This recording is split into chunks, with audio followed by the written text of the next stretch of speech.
This is a battle I had from someone against Smogan, and what happened was it was originally supposed to be an RU match, but because my NU or my party box and my RUs in my battle box, I was randomly mashing A, so I wasn't really paying attention. And then as soon as the team preview showed up, I was like, oh crap, I have my NUs. But he really didn't seem to notice, so we just carried on. But what I did notice was his big old threat, Hitmonlee. I can handle everybody but his Hitmonlee. That thing can kill 4 out of the 6 of my pokes just by himself. No, actually he can kill 5 because he's got Stone Edge, so it can take out Ariados and my Rotom. But his Hitmonlee wasn't really that big of a problem, so let's get into the battle. And I decided to lead with my my Milk Tank as soon as he leads with his Scyther. And I was thinking these things could get Brick Break, so I was like, oh, an unstab Brick Break, not too bad. So I thought he was gonna switch, so I decided to go for the Thunder Wave, but he goes for the Swords Dance, and I was like, okay. I was like, I have my Miss Drevis or whatever that can, it's like max HP, max defense, and all that with Will-O-Wisp, so you know I could cripple it. But he stayed in and went for Swords Dance, so my T-Wave hit, and I was like, ugh, whatever. So I go for the Stealth Rock this turn, thinking he would attack me, but instead he decides that he wants to go for another one. And by this point I'm freaking out, like, he could probably easily kill Pinsir if I miss a Stone Edge, which would suck. So I go for a Body Slam, judging how much damage it'll do, but it does like nothing, and that shocked me. And I was like, Milk Tank has pretty good attack even without any investments in it. It has like 205 attack, and I have like 0 investments in it, so I was kind of scared. And then he switched out into Hitmonlee with the Baton Pass, and I was freaking out. So I switch out into my Mischievous. No, I switch out into Ariados, thinking if he wants to go for High Jump Kick, it's going to be resisted, and he can kill me or whatever. But he goes for Stone Edge, and kills my Ariados just like that. So there goes Ariados, which he did not do anything, which sucked, because he is a really good physical sweeper. He's max attack Jolly, I think? Either Jolly or Adamant. So then he goes, so I'm like, okay, Sexy goes, let's go. And he goes for the Sucker Punch, predicting me to attack, but I went for the Will-O-Wisp instead. And unless he doesn't really verse Miss Drevis that much, considering it's in the NU tier, he probably didn't think I had anything to really hit him. Maybe he thought I had like Psychic or Shadow Ball. I was going to try to get a kill. So I switch out this turn, thinking he's either going to Stone Edge or Sucker Punch. So I went out to make Milk Tank to take that. And sure enough, he goes for the Stone Edge, but misses.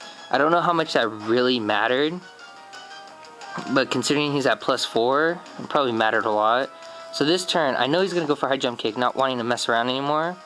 So I switch out into Mischievous, and guess what he does? He High Jump Kicks. And I was like, yes, I can just keep playing mind games until Burn Damage withers him down. No, he got pretty low, so now I was like, yes, the biggest threat out of his whole team, gone. I was pretty happy by that. So then he's going to send in his Spiritomb, and I was like, ooh, I really don't know what this thing wants to do to me. So I think, what do? I go for the Perish Song in case he wants to like suck down or start Calm Minding, because if he does, I have nothing to take him out, really. But instead he goes for the Pursuit, so I'm assuming he's banded, and my assumption is correct, because it does way too much, especially for max speed, max defense, you know, bold nature with Eviolite. Go for the Will-O-Wisp, I land. That was perfect, because now this Pursuit's really not going to be doing anything at all. So I'm thinking right here that I'm going to Pain Split just to get a little more damage on him, because if he wants to switch out, I want his Spiritomb at least at low HP. So just in case he does decide to switch out or something, to keep the Spiritomb alive, that'll be good. I'll get something with full HP or, you know, try to survive a little longer. So then he goes for pursuit again. I'm like, oh my god. I think he's just going to keep doing this over and over. And I think this turn I go for Shadow Ball. Alright, no, I went for the the Pain Split, that's right. Now I decide to switch, thinking, oh, he's going to switch out too. But nope, he goes for the Pursuit again. And I'm like, crap, this could possibly kill. It's like, survive, survive, survive. And I survive with 13 HP, and I'm like, yes! Yes! That was awesome. Now I got a free switch into my Milkman, while his Spiritomb dies due to the Perish Song. So that was pretty good. And now I know that a Banded Spiritomb can't take down a Mischievous at all. So that's pretty good, depending on, I guess, what moves it has. But now he sends in Sandslash. I'm like, ugh. So I'm predicting him to either go for the Rapid Spin or the Stealth Rocks of his own. That way, if my Mischievous comes in, it dies. So I switch out into Mischievous, but he goes for the Toxic and misses. Now, if he hit that Toxic, I would have lost my Mischievous, but since he didn't, I'm going to be able to go for the Pain Split and regain a lot of my HP back, and that's exactly what I'm going to do. Because my Mischievous can wall a lot of his pokes if it really needs to, so I need it alive as much as possible. I mean, Pain Split, the only source of recovery, that's perfect. So now he goes for the Stealth Rocks, and I think he should have done that earlier. No, it doesn't matter really, because I would have came in anyways, but he could have killed me with the Toxic, which would have been very, very bad. And I go for Will-O-Wisp, miss, which wasn't too big of a deal, because, you know, he missed his, but now he gets the Toxic off. And I was like, yeah, it doesn't matter, because my Milk Tank does carry the Heal Bell, because it is my Cleric, it's my Stealth Rocker, and it's my Thunder Wave. He's a big support to my team, and he's mostly there to set up rocks, Thunder Wave as many pokes as possible, and if need to, just Heal Bell off damage, or Heal Bell off statuses. So now I switch into my Cold Air, my Rotom Fan. That's also a physical wall, just because I like Rotom Fan, and I'm testing out a bunch of different pokes. So now he sends in his Scyther, and what do I do? I go for the trick, getting rid of my Specs, which probably wasn't the best move. I probably could have kept it and I could have went for an attack, just to do as much damage to anything that he wants to throw at me. And he gets Parahack, so I don't know what he went for. Most likely a Bug Bite or Aerial Ace or something, I don't know. But I kill him with the Air Slash now, and that's good, because now he can't Baton Pass into anything at all. Which, now that I think about it, he's probably like Swords Dance, Agility, Baton Pass in like one move or Roost or something. Then he goes into Sand Slash, and I'm like, I gotta trick this thing now too. That way, just in case, I can lock him in one move. So if he goes for the Toxic, that's good. If he goes for Rapid Spin, that's even better.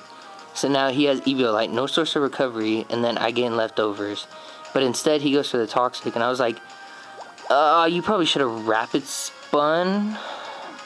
No, never mind. He doesn't really have anybody too weak to Rapid Spin, so Toxic probably was the best choice.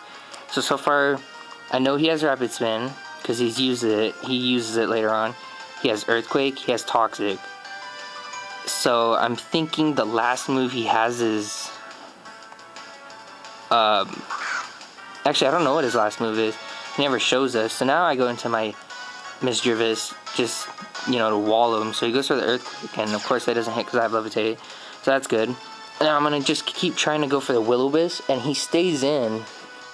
Probably not caring about this thing anymore. So that's pretty good, because I honestly don't know what he has. Or maybe he predicted me to switch out, predicting him to switch out into something. So he just goes for the Toxic again, which isn't really that bad for me. But now I go for the Pain Split, trying to stay alive a little longer. I'm hoping as soon as I can Will-O-Wisp, I can switch out. But judging by how much Toxic does this round, I know that I won't be able to survive another one. But getting this thing burned is my best priority, just in case. it comes down to something and I need him burned, then yeah. So now he goes for the rapid spin, just letting this thing die. So he never revealed what his fourth move was, so I'll never know, which kind of sucks because I really wanted to know. Because if it was Stone Edge, he probably could have hit and killed, but if he had it, he would have used it. So maybe it's maybe he never put one on, maybe he stabbed it wrong and it doesn't have one. Now I switch in a pincer just to go, you know, for the close combat or earthquake, because I kind of forgot what kind of pokes he had at the very end. So I go for the close combat to kill him, because I honestly did not know what else he had left. I forget all the time how many pokes the other person has. So when I lock myself into a move, it's usually bad, unless he keeps switching them in and out. So now he switches in his Tangrowth. I was like, I could have gone for the X Scissor. Crap. So now I go into Rotom Fan, because I know this thing's probably going to try to sleep powder me, knowing that I'm locked in a close combat, so if I stay in, it's not going to really be beneficial to me. So then I switch in a Rotom Fan, and like I was correct, he goes for the sleep powder. Now here, I thought this was a pretty good play. This is just me though. I thought I was. As soon as Toxic is down. First, he switches out. Totally fine. I go for the Air Slash. Sends in a special defensive wall, most likely a Slow King. I go for the Air Slash, and it does, nothing, doesn't really do that much, never mind. So here I go for the Discharge, getting a little ahead of myself. I go for the, oh my god, why is all this going on? Now I go for the Discharge, because I'm thinking it can do a lot, and I could probably get the Parahacks on him, which would be awesome. And it does a pretty good amount. It's gonna be 2-hit KO. So it goes for the Skulls, and it really doesn't do that much, which I was kind of shocked about. But then again, Rotom Fan does just have that natural defensive bulk. He has like 250 or whatever, without any investments in it, which is really good. So I just wish his HP was a little higher. That's about it. So I live epically with 8 HP, and then I predict the switch into his Tangrowth to dodge, to like take less damage from my Discharge. But I switched up moves here to go for the Air Slash, and shockingly, it actually kills. I did not think it was gonna kill at all. Just because I have like 6 EVs or whatever, 4 or 6, and special attack, so I was not thinking it was gonna kill. And I thought I actually got a crit, but I didn't. So I was kind of like, that actually made my day. I was like, yes! Now, regardless, even if it didn't kill, I would have just switched in Pincer, and I just would have gone for the X Scissor, and I would have killed both of his pokes easy. So now I send in my Pincer again, and I'm just gonna go for the Scarfed X Scissor, which Pincer just wrecks house in like any tier. He's got good coverage for everything. So might just use him in OU for a while, see how that goes. So now go for the X Scissor, and there goes the Slowking, and that will be a good game. And NU 1, RU 0. Urisan.